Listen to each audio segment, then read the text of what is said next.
Juin 1943.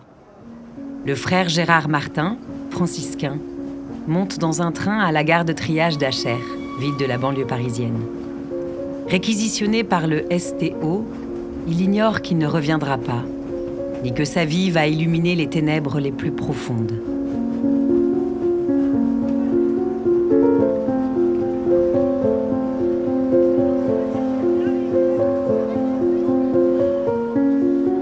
C'est dans une famille chrétienne de juristes que ce 16 juin 1920 à Paris naît Gérard, le 7e enfant. Baptisé sous les voûtes de l'église Saint-Sulpice, il grandit entouré d'une foi profonde et développe une gravité précoce. Après ses études secondaires au collège Stanislas, il devient scout et prononce sa promesse le 6 mai 1934 au sein de la troupe parisienne de Saint-Jean-Baptiste de la Salle. Son totem, pélican sentencieux, symbole de charité et de sérieux, préfigure déjà le chemin qu'il choisira. Mais au lieu de suivre la voie tranquille du droit, Gérard entre le 16 décembre 1940 au Scholastica franciscain de Carrières-sous-Poissy, car il a décidé qu'il serait moine à la suite de saint François. Là, on le décrit comme un frère un peu distrait, mais profond et plein de délicatesse. Un véritable frère mineur, généreux et toujours prêt à rendre service.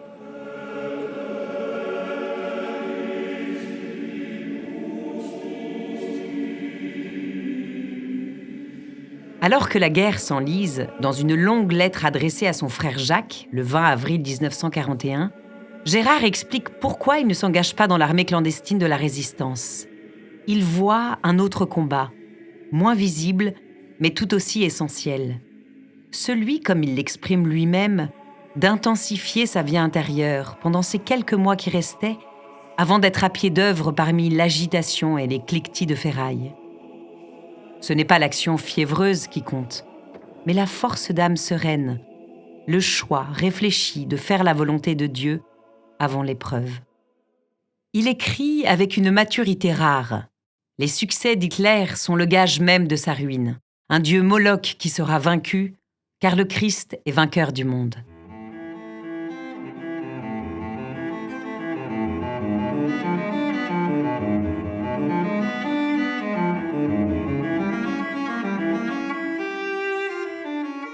Le service du travail obligatoire le réquisitionne néanmoins en juin 1943. Et dès septembre, il est employé comme manœuvre au chemin de fer du Reich à Cologne, en Allemagne. Là, Gérard développe une riche activité pastorale. Sous son impulsion, le moindre hôpital de Cologne et des environs est listé. Les Français qui s'y trouvent sont signalés, visités régulièrement, pourvus de livres, de cigarettes et de friandises. Après ses journées de travail, il aide à l'évasion de prisonniers, relaie des informations, n'a pas d'heure pour rentrer au camp et dort à peine. Un engagement discret et déterminé. Toute cette activité, bien qu'étouffée, ne cesse d'attirer l'attention de la Gestapo.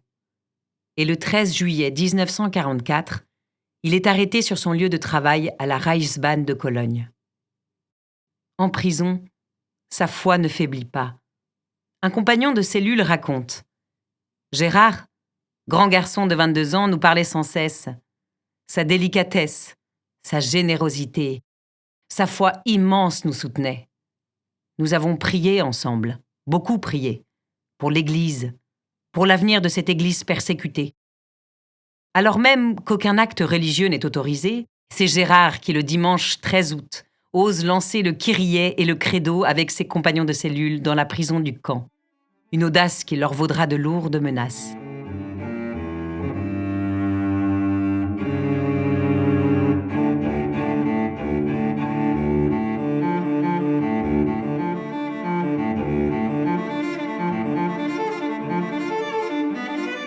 Le 17 septembre 1944, Gérard est déporté à Buchenwald. L'acte porte la mention « raison politique ». Il est envoyé pas très loin de là, au commando de Langenstein, une unité de travail forcé affectée à la construction de l'usine souterraine de Zwieberge. Là, dans des conditions effroyables, il continue d'aimer et de servir.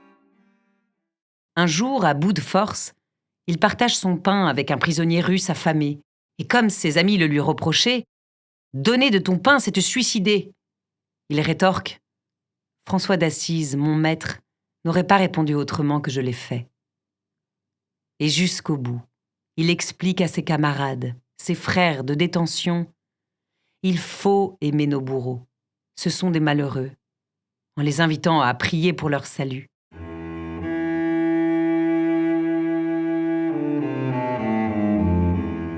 La veille de la fête de la conversion de Saint Paul, le 24 février 1945, en sortant de l'infirmerie du camp où il n'avait pas été admis, Gérard glisse dans la neige, à 25 mètres de la baraque. Ses amis l'assistent, l'encouragent, le traînent. En vain. Il meurt d'épuisement à seulement 24 ans. Ses dernières paroles sont un testament de foi et d'amour. « Je voudrais souffrir davantage pour que beaucoup trouvent le Christ sur le chemin de Damas. » Son espérance vivante dans l'épreuve, sa charité dans la souffrance, sa paix au cœur de la tourmente sont un témoignage d'une rare profondeur.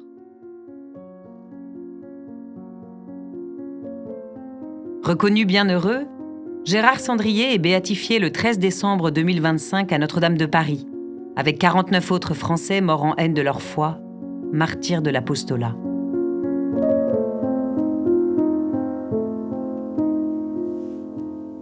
Une production du diocèse de Paris.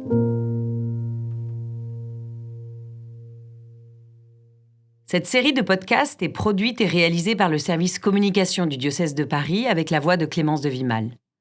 Elle a été adaptée par Véronique Fruchard et Étienne Castelin à partir des ouvrages d'Armand Duval, Missionnaires et martyrs, 51 témoins du Christ face au nazisme, aux éditions Salvator, et de Monseigneur Charles Molette, Martyr de la résistance spirituelle, aux éditions François-Xavier de Guibert. L'enregistrement, le montage et le mixage ont été réalisés par Cyprien Truchot.